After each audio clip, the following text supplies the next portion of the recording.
All right, folks, welcome back as we take a look at what happened today. Well, the thunderstorms fired up with the heat and humidity associated with it, and things starting to quiet down. Skywatch SATRAD, this is the rain and the clouds over the last 6 hours.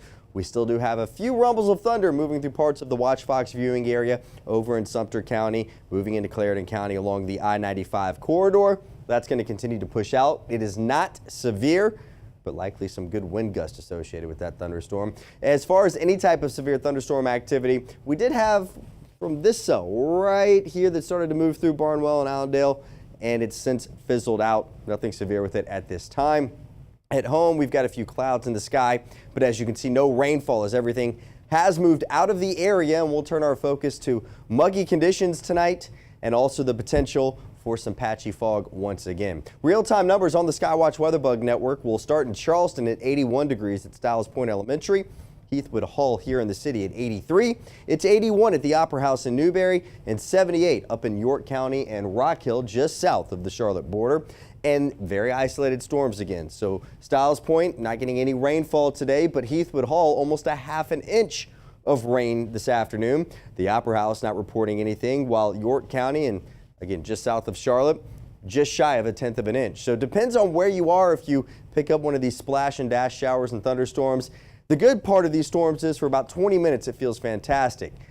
After 20 minutes, that's when humidity starts to jump up again and it gets super muggy out there. That's just the time of year we're in, and that's going to be the trend over the next 7 days. Looking across the region, you could see anywhere from the mid-70s from Memphis, where they saw thunderstorms, Atlanta the same, to the low 80s here at home, where yes, we did have a few isolated thunderstorms this afternoon, and even the 70s up in the Queen City this evening, but still in the 90s to our west, parts of Texas and Oklahoma. Highs today anywhere from the century mark in Dallas to even some hundreds throughout parts of Oklahoma. 90s from much of the southeast, and as we talked about last night, low 90s for us because around 3-4 o'clock this afternoon, those thunderstorms fired up, managed to get some rain right on the sensor out at the airport, and that helps to cap the temperature. It's not going to continue to climb when you've got rain falling on it to cool things down, and that'll be the trend, I believe, again tomorrow. Here's the breakdown on satellite and radar. Those thunderstorms firing up this afternoon. Notice as we get towards that 3-4 o'clock time frame, a little bit more green,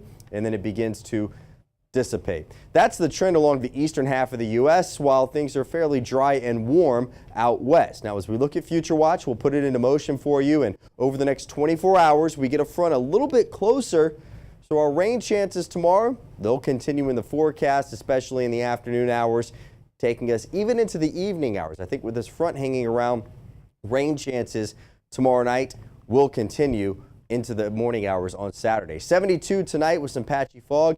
Humid with afternoon highs around 93 degrees and some thunderstorms. And as we look at our heat index forecaster, you can see that we're looking for our heat index, what it feels like on your body, to top out around 101 tomorrow. But after tomorrow, we'll flirt with the century mark. I think we'll stay just below it, and we're still below heat advisory criteria.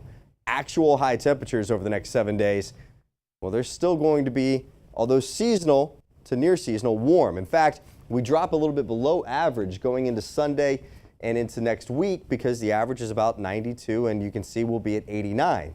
You factor the moisture in the atmosphere, and it doesn't really matter because it's going to feel like it's around 100 degrees, as we just showed you, and the chance of some of those pop-up storms, which will be the trend going into the 4th of July. So we'll just have to continue to track that closely. Well, I guess, we could be in Dallas right now because it gets pretty humid down that way as well. Just a little hot. But yeah.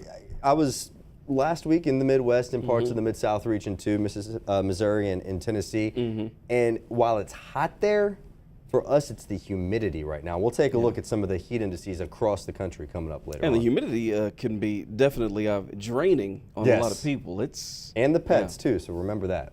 So how are we doing as far as, drought situation, rain totals so far? We're ahead almost 4 inches for the year. We're ahead for the month as far as the rain. It's just the fact that we've got all this humidity right now. So when you've got heat like this, you can be ahead as far as the rain totals go, but you still got to remember that heat makes all that water that was absorbed in the ground evaporate. So yes, sir. Thank you, sir. Yeah.